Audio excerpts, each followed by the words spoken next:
Chemical Engineering Process Magazine, February 2013 issue, states that dollar losses from failed closed steam traps can be accurately estimated by recording historical data of equipment failures due to water hammer.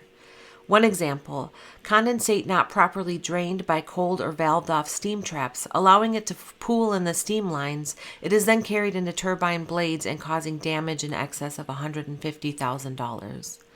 Other losses include reduced production flow due to condensate entering the heat transfer equipment.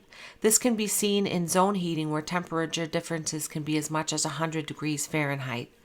Reduced product quality and increased product waste due to injection of wet steam. Safety concerns such as injuries to personnel due to water slugs traveling near the speed of sound blowing out steam pipe work. And downtime and repair costs to piping, valves, and fittings due to water hammer.